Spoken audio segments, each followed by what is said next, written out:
사랑하는 한남교회 교회 여러분, 오늘은 주현절 6번째 주일입니다. 하나님께서 오늘 우리에게 주신 말씀은 시가서의 말씀 시편 1편 1절에서 6절의 말씀입니다. 제가 새번역 성경으로 봉독해 올리겠습니다. 복 있는 사람은 악인의 꾀를 따르지 아니하며 죄인의 길에 들어서지 아니하며 오만한 자들의 자리에 함께 앉지 아니하며 오로지 주의 율법을 즐거워하며 밤낮으로 율법을 묵상하는 사람이다. 그는 시냇가에 심은 나무가 철 따라 열매 맺으며 그 잎이 시들지 아니함 같으니 하는 일마다 잘 될 것이다. 그러나 악인은 그렇지 않으니 한갓 바람에 흩날리는 겨와 같다. 그러므로 악인은 심판받을 그때에 얼굴을 들지 못하며 죄인은 의인들의 모임에 들어서지 못한다. 그렇다. 의인의 길은 주께서 인정하시지만 악인의 길은 망할 것이다. 아멘. 오늘 하나님께서 우리에게 주신 말씀을 통해서 복 있는 사람은 이라는 주제로 말씀을 나누고자 합니다. 오늘은 주현절 6번째 주일입니다. 이제 동장군도 봄에게 자리를 내어주기로 한 듯합니다. 시냇가에 심겨진 나무들에는 물이 오르고 연록의 빛이 가지마다 피어나기 시작했습니다. 지난주에 저는 왕보들 나무와 버들 강아지를 보았습니다. 왕보들 나무는 가는 줄기가 연록의 색으로 물들기 시작했고 버들 강아지는 어느새 꽃눈을 틔우고 강아지 꼬리 같은 부드러운 솜털을 냈습니다. 이렇게 봄은 또 오는구나 싶습니다. 얼어있던 계곡의 물소리도 더욱 커지는 계절. 저는 성설과 중에서 시편 1편의 말씀을 묵상했습니다. 오늘 함께 예배하시는 모든 분들의 삶이 시냇가에 심긴 나무처럼 복받는 삶이 되시기를 주님의 이름으로 축원합니다. 먼저 주현절 6번째 주일 성서 일과를 전체적으로 살펴보고자 합니다. 먼저 구약은 예레미야서 17장 5절에서 7절의 말씀입니다. 온갖 죄악에 빠져 악한 삶을 살아가는 유다 백성들을 향한 예언자의 아픔이 선명하게 드러나는 말씀입니다. 예언자는 악인은 저주를 받고 선한 사람은 복을 받는데 유다는 지금 악인의 길에 서 있다고 일갈합니다. 그가 이야기하는 악인은 사람을 믿고 육신을 그의 힘으로 믿고 마음이 여호와에게서 떠난 사람입니다. 이런 사람들은 사막의 떨기나무와 같은 삶을 살아갈 것인데 유다의 운명이 이와 같을 것이다 지적하고 있는 것입니다. 서신서는 고린도전서 15장 12절에서 20절의 말씀입니다. 서신서에서는 그리스도 안에서 잠자는 자를 악인이라고 합니다. 이들은 그리스도 안에 있다고 말하지만 바라는 것은 이 세상의 삶뿐이라는 것입니다. 이것을 시안 키르케고르는 이방인의 염려라는 책에서 아주 분명하게 밝혔습니다. 그는 마태복음 6장의 산상수훈을 소개하면서 무엇을 먹고 마시고 입을까 하는 것은 이방인의 염려라는 예수님의 말씀을 인용합니다. 그런데 문제는 선민이라고 생각하면서도 여전히 이방인의 염려에만 골몰하고 있는 것입니다. 그리스도인이라고 고백하면서도 이방인의 염려, 즉 먹고 마시고 입는 복만 구하는 이들은 예수님을 제대로 믿지 못한다는 것입니다. 이렇게 이방인의 염려에 빠져 사는 이들이 바로 그리스도 안에서 잠자는 이들이요 악인이라는 것입니다. 복음서의 말씀은 누가복음 6장 17절에서 26절의 말씀입니다. 이 역시 산상수훈에 있는 말씀입니다. 예수님은 가난한 자가 복이 있으며 우는 자가 복이 있으며 줄인 자가 복이 있다 말씀하십니다. 그리고 지금 곁에 가난한 자가 있음에도, 우는 자가 있음에도, 줄인 자가 있음에도 여전히 부유하고 배부르며 웃는 사람들은 화가 있을 것이라는 말씀입니다. 그리고 시가서 시편의 말씀은 제목 자체가 복 있는 사람입니다. 그러므로 주연절 6번째 주일의 주제는 복 있는 사람에 관한 것이 되겠습니다. 먼저 복 있는과 복 받는의 차이에 대하여 생각해 보고자 합니다. 저는 이번 주일 성서일과 중에서 시가서의 시편 1편의 말씀을 선택했습니다. 지혜 있는 사람들의 삶, 선한 사람들의 삶이 바로 복 있는 사람의 삶이기 때문입니다. 오늘 하나님 앞에 예배하는 여러분들과 가정에 하나님께서 주시는 복이 가득하기를 주님의 이름으로 축원합니다. 우리는 복 받는 삶을 원하지만 더 좋은 것은 복 있는 삶입니다. 왜냐하면 복 받는이라는 표현은 아직 이루어지지 않은 미래형이지만 복 있는이란 지금 소유하고 있다는 현재형이기 때문입니다. 이미 우리는 하나님께서 주신 복을 누리면서 살아가고 있습니다. 그러니 우리는 복 있는 사람들이요, 이것을 아는 사람들이 복 받는 삶을 살아가는 것입니다. 복 있는 여러분 되시고 그것을 알아 복 받는 여러분 되시기를 주님의 이름으로 축원합니다. 그렇다면 복이란 무엇일까요? 한국 기독교에서 복의 개념은 성경에서 이야기하는 복과는 다소 거리가 있는 것 같습니다. 키르케고르가 지적했듯이 이방인의 염려를 구하는 것을 복으로 생각하고 있는 것입니다. 물론 먹고 마시고 입을 것을 구하지 말라 하는 이야기는 아닙니다. 구해야 하지만 그것을 구하기 위해 땀 흘리고 기도해야 하지만 그것이 전부가 아님을 알아야 한다는 것입니다. 거기에서 멈춰버리면 복의 개념은 물질적인 것에 머무를 수밖에 없는 것입니다. 물질의 많고 적음을 복의 기준으로 삼으면 예수님 당시 사회적인 약자와 장애를 가진 사람들, 지병이 있는 이들을 죄인 취급하던 위선적인 종교인들과 다를 바가 없는 것입니다. 이렇게 물질적인 것만 복으로 구하는 신앙을 기복신앙이라고 합니다.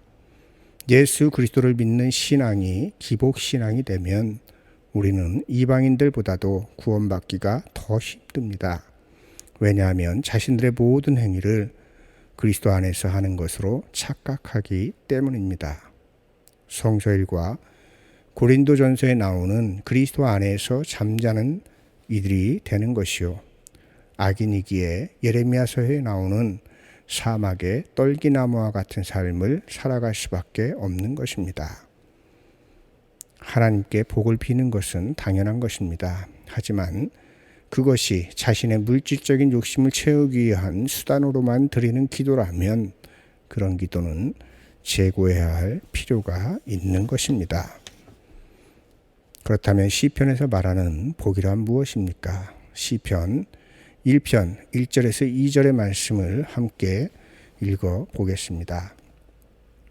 복이 있는 사람은 악인들의 꾀를 따르지 아니하며 죄인들의 길에 서지 아니하며 오만한 자들의 자리에 앉지 아니하고 오직 여호와의 율법을 즐거워하여 그의 율법을 주야로 묵상하는도다. 복이란 첫째, 악인들의 꾀를 따르지 않는 것. 둘째, 죄인들의 길에 서지 않는 것. 셋째, 오만한 자의 자리에 앉지 않는 것. 넷째, 여호와의 율법을 주야로 묵상하는 것입니다.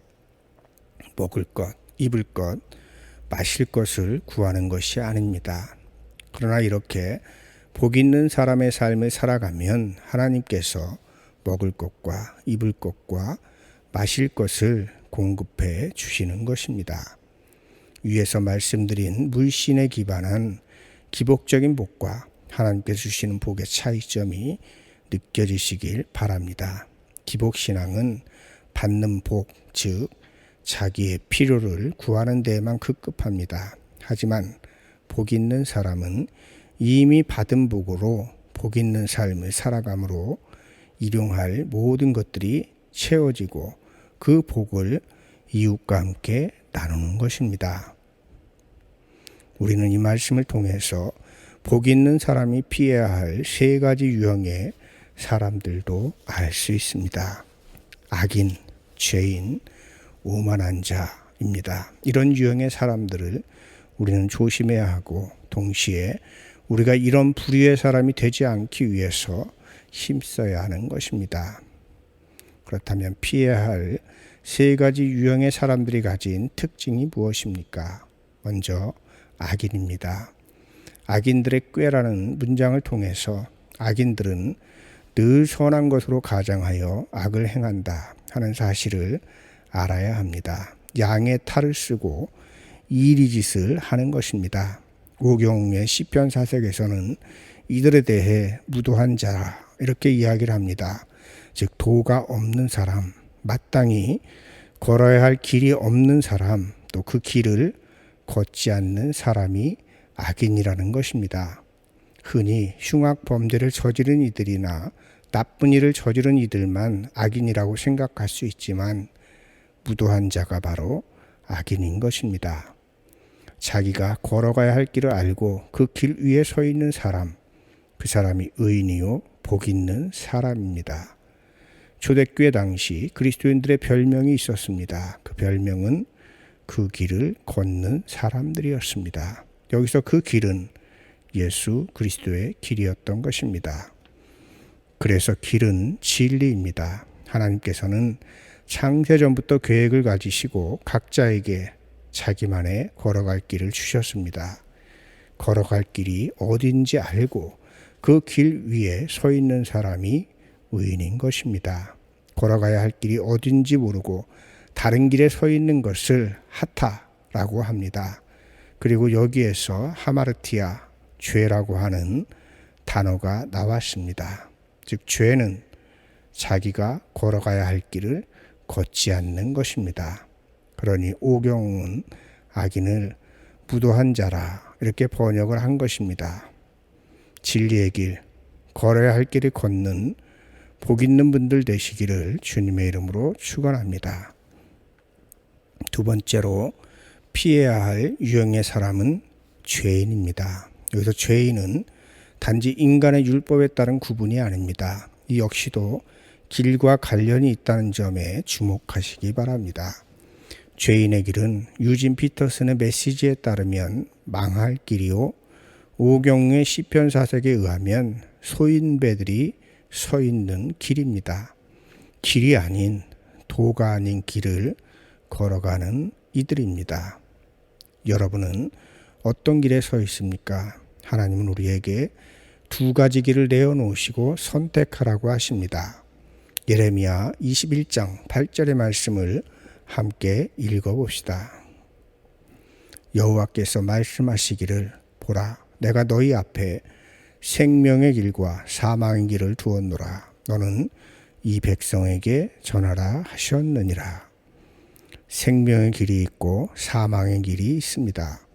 생명의 길에 서 있는 이들이 복 있는 이들이요 군자요 의인입니다. 헛된 길, 사망의 길에서 소송이지 마시고 항상 생명의 길에 서 있는 여러분들이시기를 주님의 이름으로 축복합니다. 그리고 피해야 할 유형의 사람 세 번째는 오만한 자입니다. 오만한 자는 교만한 자, 가볍기, 그지없는 자로도 번역할 수 있습니다. 그런데 어떤 번역이든 오만이라고 하는 단어는 많이 배웠다 하는 것을 전제로 합니다. 아니까 말이 많은 것입니다. 유진 피터슨 목사는 메시지에서 오만한 자를 이렇게 해석했습니다. 배웠다고 입만 살았기라나. 자, 말만 그럴듯하게 하는 사람, 즉 사기꾼들의 입인 것입니다. 좋은 말이라고 해도 말로만 앞서는 사람들이 오만한 자들입니다. 실행할 생각도 없이 표 한 장 얻겠다고 선거철만 되면 온갖 공약을 던지는 정치인들이 오만한 자들입니다. 지혜로워야 오만한 자들의 말과 선동에 휘둘리지 않고 살아갈 수 있습니다. 신앙인들도 하나님의 말씀을 삶으로 살지 않고 머리와 입으로만 산다면 오만한 자가 될 수 있습니다. 그러므로 피해야 할 세 가지 유형의 사람, 악인, 죄인, 오만한 자는 우리가 피해야 할 사람이요, 우리 스스로도 그런 자가 되지 않기 위해서 힘써야 하는 것입니다. 그렇다면 복 있는 사람은 누구이겠습니까? 시편 1편 2절에서 3절의 말씀을 함께 읽어보겠습니다. 여호와의 율법을 즐거워하여 그의 율법을 주야로 묵상하는도다. 그는 시냇가에 심은 나무가 철을 따라 열매를 맺으며 그 잎사귀가 마르지 않음 같으니 그가 하는 모든 일이 형통하리로다. 아멘. 먼저 복 있는 사람은 여호와의 율법을 즐거워합니다. 주야로 묵상하는도다. 이 말씀을 잘 읽어야 합니다. 데살로니가전서 5장 17절에 쉬지 말고 기도하라 하는 말씀을 읽듯이 이 말씀을 읽어야 합니다. 쉬지 말고 기도하라 하는 말씀이 아무것도 하지 말고 기도만 하라는 말씀이 아닙니다. 범사에 기도하는 마음으로 힘쓰며 살아가라 하는 말씀인 것입니다. 주의 율법을 주야로 묵상하는도다 하는 말씀도 같은 맥락입니다. 여호와의 율법을 즐거워하고 그의 율법을 주야로 묵상하는 것, 그것은 그의 말씀에 젖어 사는 것을 의미합니다. 시냇가의 심기운 나무에 물이 올라 가지마다 연록의 빛이 더해가는 이 계절에 우리의 믿음도 하나님의 말씀에 뿌리를 내려 복 있는 사람으로 살아가게 되기를 주님의 이름으로 축원합니다. 우리 함께 말씀을 기억하면서 거듭기도 드리겠습니다. 복의 근원이신 하나님, 복 있는 사람으로 살아가길 원합니다. 악인들의 꾀를 따르지 않으며 죄인들의 길에 서지 않으며 오만한 자의 자리에 앉지 아니하는 지혜와 용기를 갖게 하옵소서. 이렇게 살아가고자 할 때에 하나님께서 우리의 삶을 시냇가에 심긴 나무처럼 이끌어 주심을 믿고 살아가게 하옵소서. 우리의 일상이 하나님의 말씀에 젖어 사는 삶이 되게 하시고 우리가 걸어가는 길이 주님께서 기뻐하시는 길이게 하옵소서. 예수님의 이름으로 기도드립니다. 아멘.